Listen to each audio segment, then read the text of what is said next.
আসসালামু আলাইকুম। প্রিয় শিক্ষার্থীবৃন্দ, তোমরা কেমন আছো? আশা রাখি তোমরা সুস্থ ও ভালো আছো। আমি এখনো কিছুটা শিখেছি, আশা রাখি তোমাদের দোয়ায় আমি খুব তাড়াতাড়ি সুস্থ হয়ে যাব। আচ্ছা শিক্ষার্থীবৃন্দ, তোমরা কি বলতে পারবে যে প্রিয়জনকে হারালে আমাদের মনের অনুভব কেমন হয়? বলো তো। হ্যাঁ, তোমরা জানো, আমার বিশ্বাস সবসময় তার কথা মনে পড়ে, সবসময় তার ব্যথা আমরা অনুভব করি। আজকে এরকম একটা বিষয় নিয়ে কবিতা পড়াচ্ছি। কবিতাটির নাম তাহারই পরে মনে, লিখেছে সুফিয়া কামাল। এসো আমরা কবি পরিচিতিতে যাই। সুফিয়া কামাল বাংলাদেশের বিশিষ্ট মহিলা কবি ও নারী আন্দোলনের অন্যতম পথিকী। তার জন্ম বরিশালে, 1911 সালে ওনার জন্ম, মৃত্যু 1999 সালে। সুফিয়া কামালের জন্ম তখন মেয়েরা গৃহবন্দী হয়ে থাকত, তাদের স্কুল কলেজে পড়ার কোনো সুযোগ ছিল না। ওই বিরুদ্ধ পরিবেশে সুফিয়া কামাল প্রাতিষ্ঠানিক শিক্ষার সুযোগ পাননি। পারিবারিক নানা উত্থান পতনের মধ্য দিয়ে স্বশিক্ষায় শিক্ষিত হয়েছেন। তারই মধ্যে তিনি বাংলা ভাষা ও সাহিত্যের চর্চা আত্মনিয়োগ করেছেন।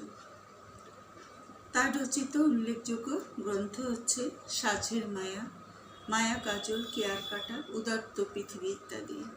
এছাড়াও তিনি গল্প, ভ্রমণ কাহিনী, প্রবন্ধ ও স্মৃতিকথা লিখেছেন। এই কবিতাটি প্রথম প্রকাশিত হয় 1935 সালে মাসিক মোহাম্মদী পত্রিকায়। এ কবিতায় প্রকৃতি ও মানব মনের সম্পর্কে একটি গুরুত্বপূর্ণ দিক তাৎপর্যময় অভিব্যক্তি পেয়েছে। এসব প্রিয় শিক্ষার্থীরা, কবিতায় যাই। কবিতাটি পাঠ করব এবং এর বিষয়বস্তু তোমাদের বুঝিয়ে বলবো। এই কবিতাটি সংলাপ নির্ভর কবিতা। ভক্ত এবং কবির মধ্যে কথোপকথনের মধ্য দিয়ে কবিতাটি শুরু থেকে শেষ হয়েছে। প্রিয়জনকে হারিয়ে সুফিয়া কামাল কবি কোনো এক বসন্ত ঋতুতে কবিতা লিখতে পারছিলেন না, গান রচনা করতে পারছিলেন না। তাই তার ভক্তরা তার কাছে বারবার প্রশ্ন করছে, হে কবি, নীরব কেন? ফাগুন যে এসেছে ধরায়, বসন্তে বরিয়া তুমি লবে নাকি তব বন্দনায়? কবি, পৃথিবীতে ফাগুন এসেছে, বসন্ত ঋতু এসছে, তুমি কি কবিতা রচনা করে, গান রচনা করে বসন্তকে এবার বরণ করবে না?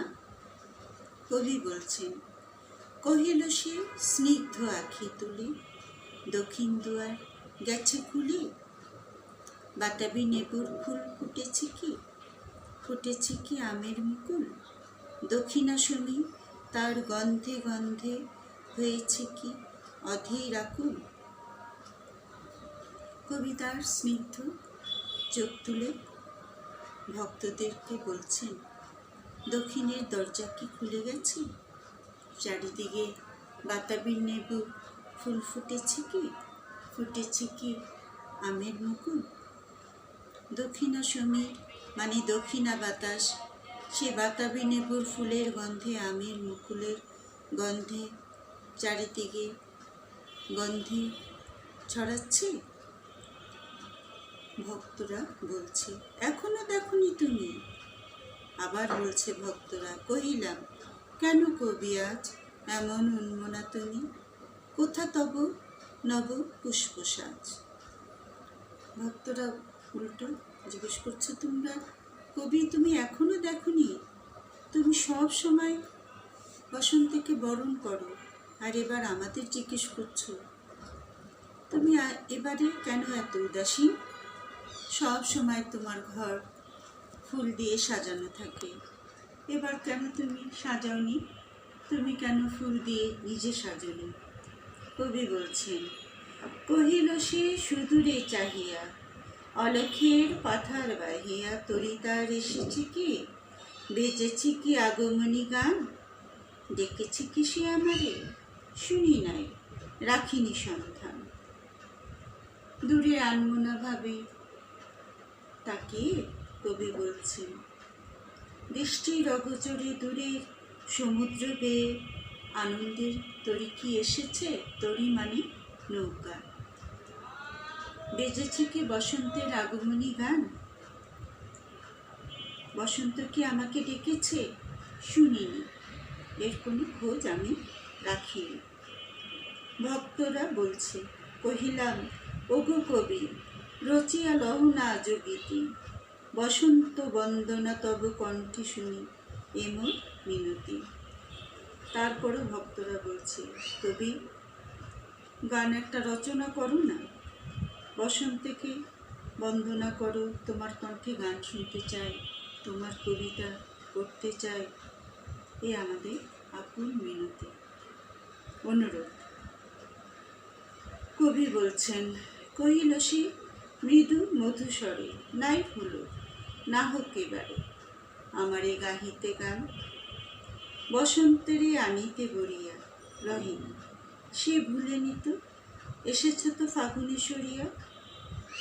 কবি ভক্তদের উত্তরে মৃদু মধুর স্বরে বলছেন, থাক, নাই হলো এবারে, আমি গান না রচনা করলাম, না আমি কবিতা লিখে বসন্তকে বরণ করলাম, কিন্তু তাই বলে বসন্ত তো বসে থাকিনি, সে তো ঠিকই ফাগুনকে স্মরণ করে পৃথিবীতে এসছে।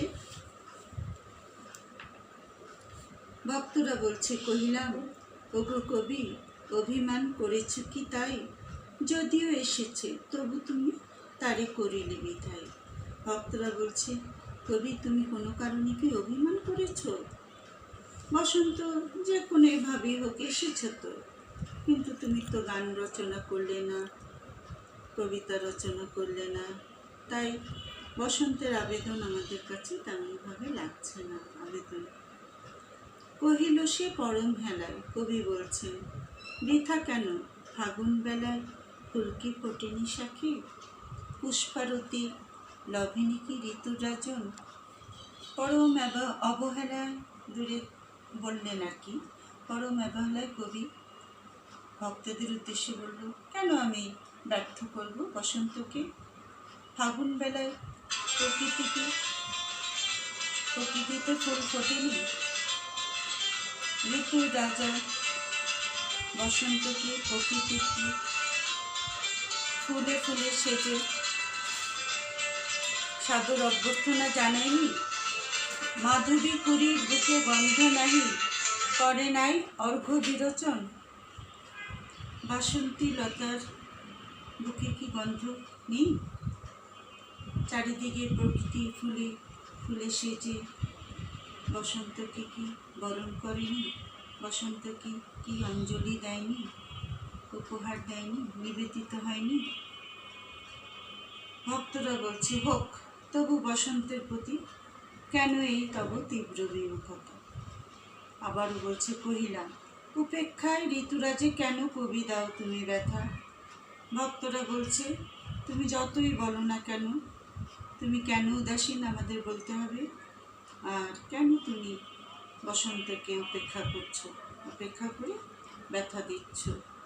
সব শেষে ভক্তদের পীড়াপিড়িতে উত্তর দিল, সঠিক উত্তর কবি দিচ্ছেন, কহিল সে কাছে সরে আসি, ভক্তদের কাছে এসে বলল, কুহেলি উত্তরী তলে মাঘের সন্ন্যাসী। কুহেলি অর্থ কুয়াশা, উত্তরী চাদর, মাঘের সন্ন্যাসী শিব। কুয়াশার চাদর মুড়ি দিয়ে মাঘের সন্ন্যাসী মানে শিব গিয়াছে চলিয়া ধীরে, পুষ্প শূন্য দিগন্তের পথে রিক্ত হস্তে।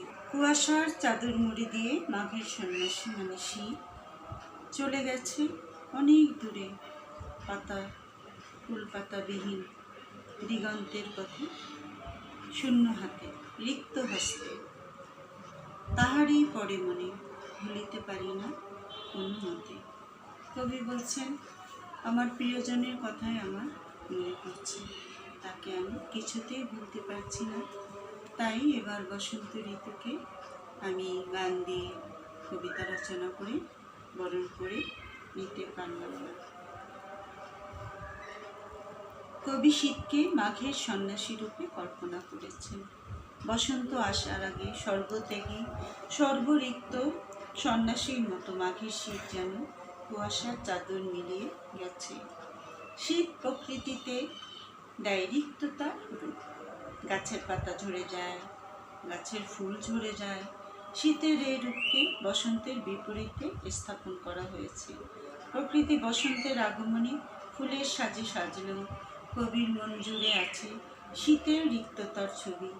শীত যেন সর্বরিক্ত সন্ন্যাসীর মতো কুয়াশার চাদর গায়ে পত্রপুষ্পহীন দিগন্তের পথে চলে গেছে। প্রকৃতিতে বসন্ত এলো, কবির মন জুড়ে আছে শীতের রিক্ত ও বিষণ্ণ ছবি। কবির মন দুঃখে ভারাক্রান্ত, তার কণ্ঠ নীরব। শীতের করুণ বিদায়কে তিনি কিছুতেই ভুলতে পারছেন না, তাই বসন্ত তার মনে কোনো সাড়া জাগাতে পারছে না। বসন্তের সৌন্দর্য তার কাছে অর্থহীন মনে হচ্ছে, মনে কোনো আবেদন জানাতে পারছে না। এ প্রসঙ্গে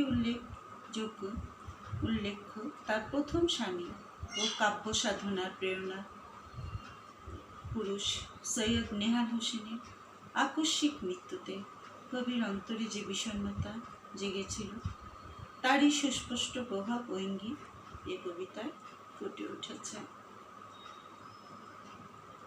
এ কবিতায় কবির ব্যক্তি জীবনের দুঃখময় ঘটনার ছায়াপাত ঘটেছে। তার সাহিত্য সাধনার প্রধান সহায়ক ও উৎসাহদাতা স্বামী সৈয়দ নেহাল হোসেনের আকস্মিক মৃত্যুতে কবির জীবনে প্রচণ্ড শূন্যতা নেমে আসে।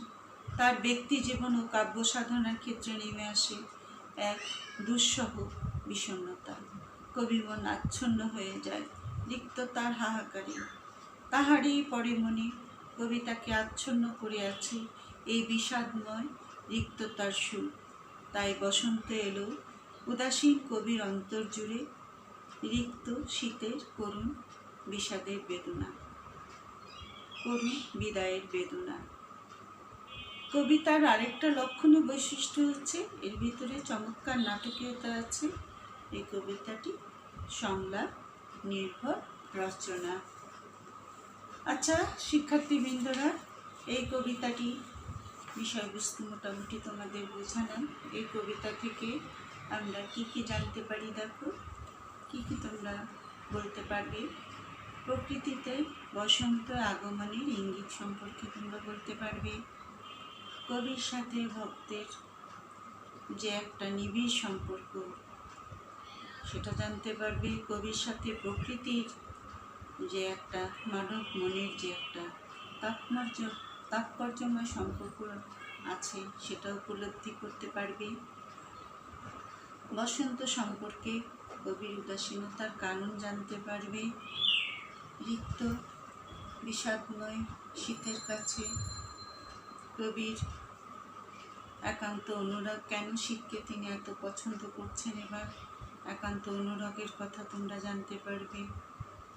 তারপরে কবিতাটি যে সংলাপ নির্ভর সে কথাটাও তোমরা সে বিষয়ে অনেক ভালোভাবে বুঝতে পারবে এবং বিশ্লেষণ করতে পারবে। বুঝেছ তো শিক্ষার্থীরা? এই কবিতাটা কবি লিখেছেন তার স্বামীকে স্মরণ করি। তার স্বামী সৈয়দ নেহাল হোসেনের মৃত্যুতে তিনি শোকে বেদনায় মর্মাহত হয়ে পড়েছিলেন, বিষণ্ণতায় ভুগছিলেন। তিনি সেই বিষণ্ণতাকে শীতের রিক্ততার সাথে তুলনা করেছেন। চারিদিকে বসন্তের শ্বাস রব। বরাবর উনি বসন্ত ঋতুকে উদ্দেশ্য করে কবিতা লেখেন, গান রচনা করেন, ভক্তদের গান শোনান, কবিতা আবৃত্তি করে শোনান। কিন্তু এবারে উনি করছেন না, মানে যেবার যে সময় ওনার স্বামী মারা গেছেন, তারপরে যে বসন্ত ঋতু এসছে, তখন তিনি এভাবে আনন্দ করতে পারছেন না। তাই ভক্তরা বারবার তাকে জিজ্ঞাসা করেছে, কেন করলি, তুমি কেন এবার গান রচনা করছো না, কবিতা রচনা করতে পারছো না, করছো না কেন, কেন তুমি উদাসীন হয়ে আছো? বারবারই কবিকে জিজ্ঞাসা করেছেন নানাভাবে, যে তুমি গান রচনা না করলে, কবিতা রচনা না করলে বসন্তের আবেদন আমাদের কাছে সেভাবে ফুটে ওঠে না। তুমি কেন বুঝছো না? তুমি বসন্ত ঋতুকে ব্যর্থ করে দিচ্ছ। তোমার কাছে আমাদের অনুরোধ, তুমি একটা কবিতা লেখো, একটা গান রচনা করো, ফুলে ফুলে সাজো, ঘরটাকে সাজাও। এরকম নানা রকম প্রশ্ন করছে। কবি উত্তর দিচ্ছেন। প্রথমে চেয়েছিলেন সরাসরি উত্তরটা না দিয়ে উনি বিভিন্নভাবে বলছেন যে আমি নাই বা গান লিখলাম, নাই বা কবিতা রচনা করলাম, ঠিকই তো ফাগুন পৃথিবীতে এসছে, বসন্ত ঋতু এসছে, ফাগুনকে স্মরণ করে চারিদিকে ফুলে ফলে ভরে গেছে। ওই আমাকে তো ডাকিনি, আমার জন্য তো সে বসে থাকিনি। এরকম বিভিন্নভাবে বলছে, না হয় এবার আমি গান রচনা নাই করলাম, আমার মন ভালো নেই, বিভিন্ন কথা বলে সব শেষে উনি উত্তর দিয়েছেন তিনি তার প্রিয়জনকে হারিয়েছেন, সেই সব ভুলতে পারছেন না কিছুতেই। তার কথাই বারবার মনে পড়ছে, তাই তিনি শোকে মর্মাহত। শীত ঋতুর রিক্ততা উনি অনুভব করছেন তার হৃদয়ে, তাই না? এভাবেই উনি বলেছেন যে এবার আমি গান লিখতে পারবো না, কবিতা রচনা করতে পারবো না, কারণ আমার স্বামী, যে আমার সাহিত্য রচনার প্রেরণাদাতা, সেই আজ আমার কাছে নেই, পৃথিবী থেকে চির বিদায় নিয়েছে। আমি কিছুতেই তাকে ভুলতে পারছি না। ঠিক আছে, এখন প্রিয় শিক্ষার্থীবৃন্দ, কয়েকটা প্রশ্ন তোমাদের দিই। প্রশ্নগুলি হলো কুহেলি শব্দের অর্থ কি? তাহারই পরে মনে ভুলিতে পারি না কোনো মতো।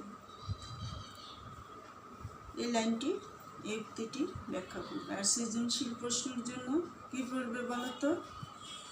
কবিতাটি ভালো করে পড়বে, এর বিষয়বস্তু ভালো করে শিখবে। আর নৈবেদিক প্রশ্নের জন্য আমরা কি পড়ব? কবি পরিচিতি, পাঠ পরিচিতি, শব্দার্থ এখান থেকে আসে, ভালো করে পড়বে শব্দার্থ। আর এই তো পাঠ পরিচিতি, কবি পরিচিতি, শব্দার্থ। আর প্রতিটি লাইন, কবিতার প্রতিটি লাইন সুন্দর করে পড়বে, বুঝে বুঝে পড়বে।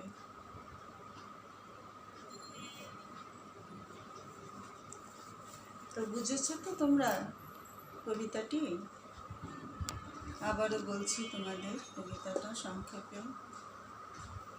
সব সময় কবি বসন্ত ঋতুতে কি করে? গান রচনা করে, কবি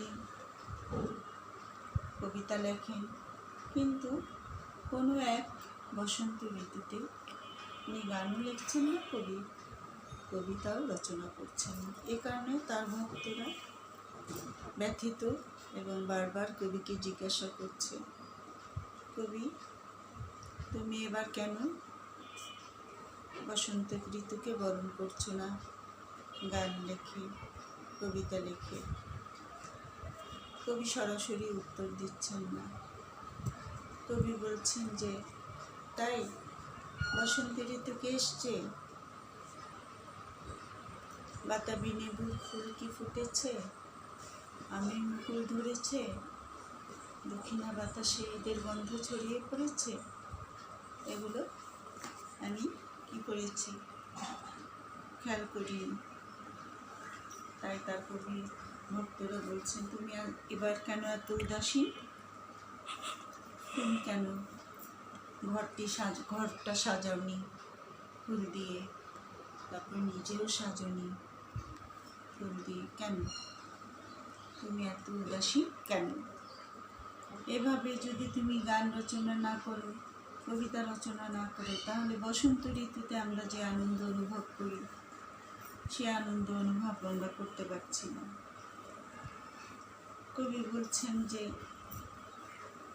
কেন সমুদ্র পাড়ি দিয়ে আনন্দের তরী কি আসেনি, বসন্তের আগমনী সঙ্গীত বাজছে না। তারপরে বলছেন সে তো আমাকে ডাকেনি, তাই আমিও খোঁজ করিনি।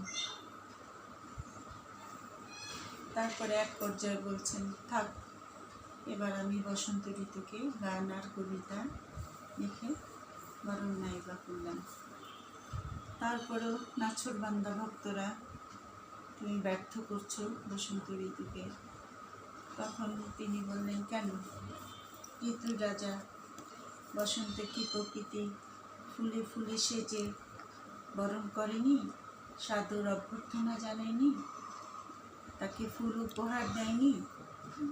তাহলে কোথায় ব্যর্থ হলো, কোথায়? তারপরে যখন বারবার প্রশ্ন করছে, না তবু বলতে হবে কী কারণে তুমি এবার উদাসীন, তখন সবশেষে তুমি সঠিক কথাটা বললে, আমি আমার প্রিয়জনকে হারিয়েছি। যেমন করে কুয়াশার চাদর মুড়ি দিয়ে শীত ঋতু চলে যায় পুষ্পশূন্য দিগন্তের পথে, সেই রিক্ততা আমি অনুভব করছি। আমার স্বামী আমার কাব্য সাধনা, সাহিত্য সাধনা যে উৎসাহদাতা, তিনি চিরবিদায় নিয়েছে, আমাকে ছেড়ে চলে গেছে।